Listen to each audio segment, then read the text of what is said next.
نحمده ونصلي على رسوله الكريم اما بعد فاعوذ بالله من الشيطان الرجيم بسم الله الرحمن الرحيم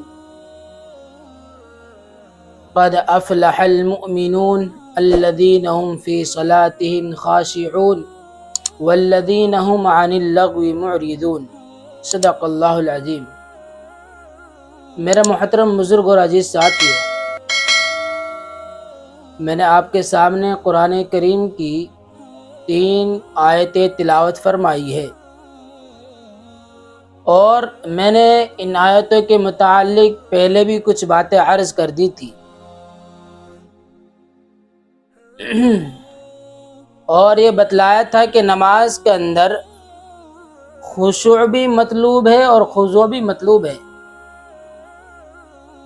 اور خشوع کی 3 سیڑھیاں بتلائی تھی، 3 درجات، 3 سیڑھیاں بتلائی تھی۔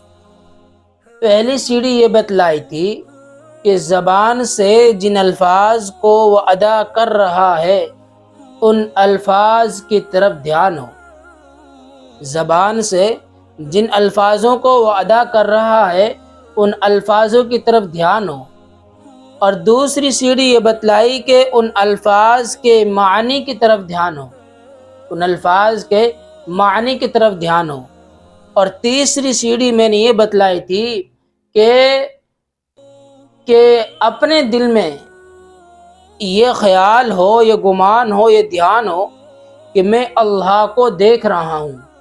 اگر یہ نہ ہو تو کم سے کم یہ ہو کہ اللہ مجھے دیکھ رہا ہے۔ یہ 3 سیڑھیاں ہیں،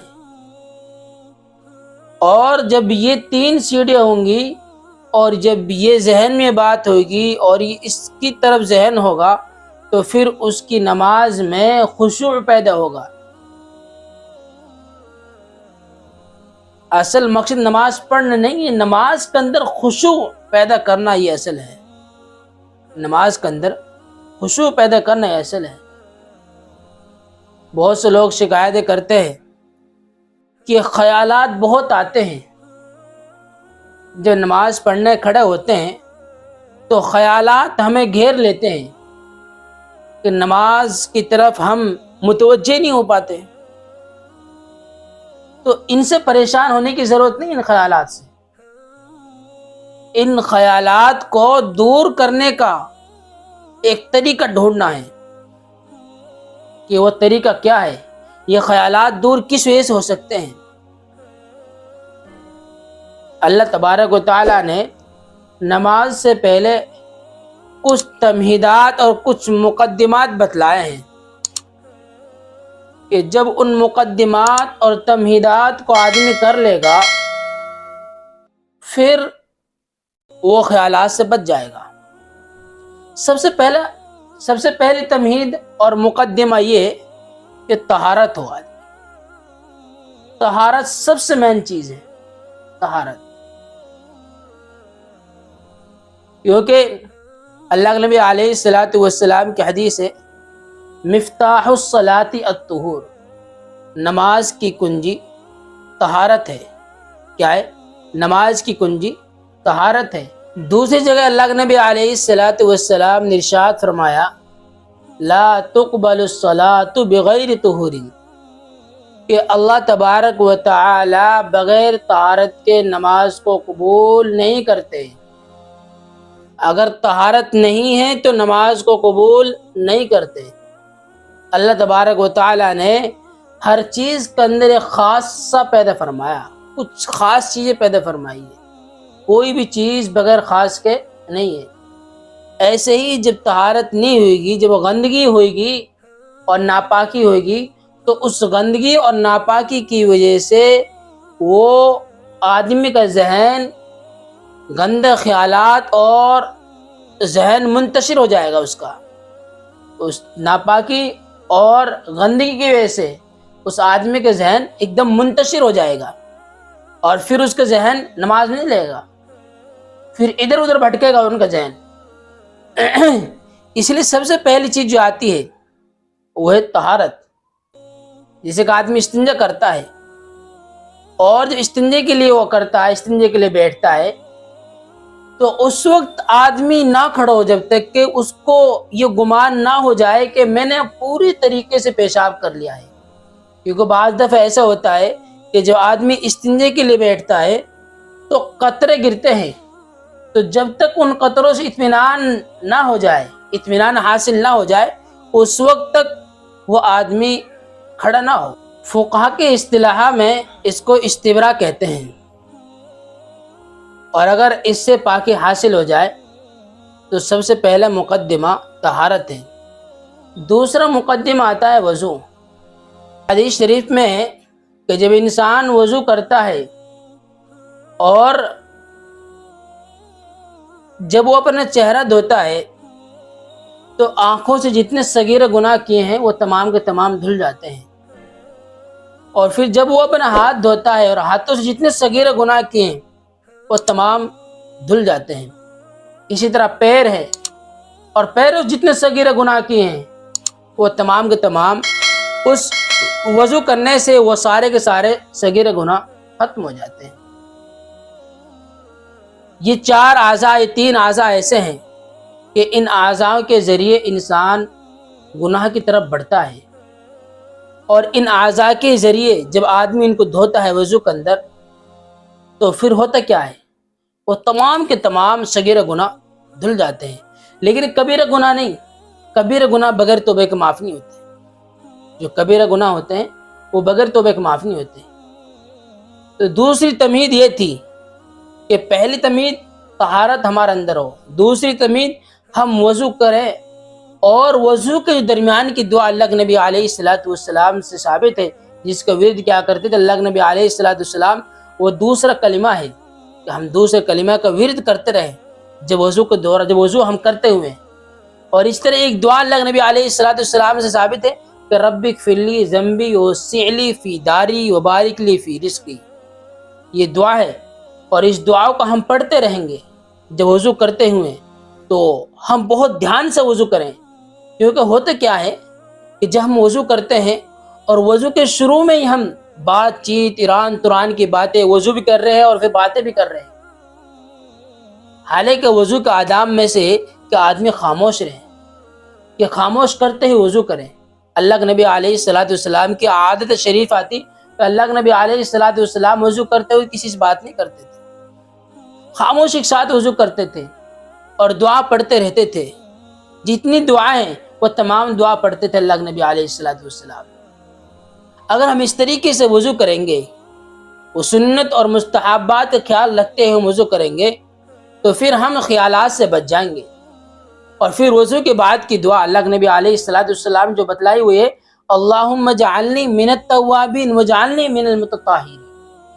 تیسری تمہید جو آتی ہے وہ ہے کہ جب آدمی وضو کر لے، وضو کرنے کے بعد جب مسجد میں داخل ہو تو سب سے پہلا کام جو کرنا ہے اسے وہ تحیۃ الوضو، تحیۃ المسجد پڑھنی.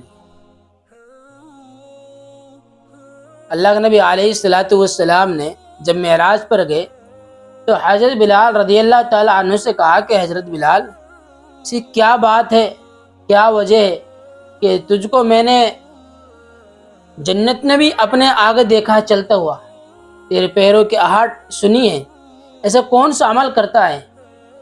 حضرت بلال رضی اللہ تعالی عنہ نے کہا کہ اللہ کے نبی علیہ السلام، مجھے کوئی اور عمل تو معلوم نہیں، لیکن ایک عمل ہے میرا، اور وہ عمل یہ ہے کہ میں نے جب سے اسلام قبول کیا ہے اور میں جب بھی وضو کرتا ہوں اور وضو کرنے کے بعد 2 رکعت ضرور پڑھتا ہوں. اللہ کے نبی علیہ السلام نے کہا یہی وہ عمل ہے جس عمل کی وجہ سے اللہ تبارک و تعالیٰ نے تجھے یہ درجہ دیا ہے. حالانکہ تحیۃ المسجد اور تحیۃ الوضو کوئی واجب اور کوئی سنت موقت نہیں ہے، لیکن ایک بہت بڑی فضیلت ہے اس کی، ایک بہت بڑی فضیلت ہے کہ جس آدمی کو اللہ تبارک و تعالیٰ صرف 2 نفل پڑھنے پر ان کو اتنا مقام دے سکتا ہے کہ وہ جنت میں بھی آپ علیہ السلام کے آگے چل رہے ہیں. اور اگر ہم اتنا عمل کریں گے تو پھر اللہ تبارک و تعالیٰ نامعلوم کیا ہمیں درجات عطا فرمائیں گے، اور پھر کیا نامعلوم کیا کام لے لے ہم سے. اس لیے دوستو یہ تمہید ہے، جب ہم نماز پڑھنے سے پہلے، فرض نماز پڑھنے سے پہلے یہ تمام کام کریں گے تو پھر نماز کا خیالات سے ہم رک جائیں گے۔ چوتھی تمہید جو آتی ہے وہ ہے کہ اللہ تبارک و تعالیٰ نے فرض نمازوں سے پہلے کچھ نمازیں دی ہیں، جیسے سنت ہے، فجر سے پہلے 2 سنت ہیں، ان سنتوں کو پڑھیں جو 15 منٹ آدھا گھنٹہ جو فرض نماز اور اذان کے درمیان کا ہوتا ہے، یہ یوں ہی نہیں دیا گنوانے کے لیے کہ بیٹھے رہو، یہ 2 منٹ رہ جائے، 1 منٹ رہ جائے اس وقت چلو اور پھر جلدی میں وضو کرو اور اپنا فوراً بھاگتے بھاگتے جماعت میں جٹ جاؤ۔ نہیں، بلکہ اس وجہ سے ٹائم دے دیا یہ، اور اس وجہ سے ٹائم دیا ہے کہ تاکہ ہم اس کے درمیان جو تمہیدی چیزیں ہیں ہم ان میں لگ جائیں۔ جو سنت ہے ہم سنت پڑھیں، تحیۃ المسجد پڑھیں، تحیۃ الوضو پڑھیں، اور پھر جو ہمارا جو وضو کا آداب ہو ان کو پڑھیں۔ جو وضو کا آداب ہے، جو وضو کرنے کا آداب ہے، اور جو وضو کرنے کے درمیان جو ہمیں کرنے چاہیے ان چیزوں کو کریں۔ جب ہم ان تمام چیزوں کو کریں گے تو پھر ہم نماز کے اندر ہمیں کوئی خیال نہیں آئے گا، ہم نماز پھر بہت سکون سے پڑھیں گے۔ حضرت ابوبکر صدیق رضی اللہ تعالی عنہ نے فرمایا کہ آدمی فرض نماز کے بعد جب پڑھ لے اس کے بعد 2 کلمات کہے، 2 کلمات، 2 کام کرے۔ پہلے کام تو کرے کہ وہ الحمدللہ کہے، اور پھر دوسرا کام ہے کہ استغفر اللہ۔ اب آدمی کو تعجب ہوتا ہے، یار ہم نے کوئی گناہ بھی نہیں کیا تو ہم استغفر اللہ کیوں کہیں؟ حضرت ابوبکر صدیق رضی اللہ تعالیٰ عنہ کہہ رہے ہیں کہ بھائی الحمدللہ اس وجہ سے کہی جائے کہ بھائی اللہ نے جو ہمیں توفیق دی ہے نماز پڑھنے کی، اور جس طرح ہمیں پڑھنی چاہیے تھی اس طرح نہیں پڑھی گئی، اس پر الحمدللہ کہے۔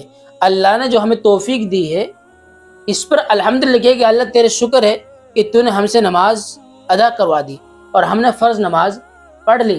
اب استغفر اللہ اس بات پر کہنا ہے کہ اللہ تبارک و تعالیٰ نے ہمیں توفیق دے دی، لیکن جو کمی، جو کوتاہیاں ہوئی ہیں، اور جس انداز پڑھنے کا تھا اس طریقے سے اور اس انداز سے ہم پڑھ نہیں پائے، اور جو غلطی کوتاہی ہوئے اس پر استغفار کرے کہ اللہ ہمیں معاف کرنا کہ جو بھی غلطی کوتاہی ہوئی ہے۔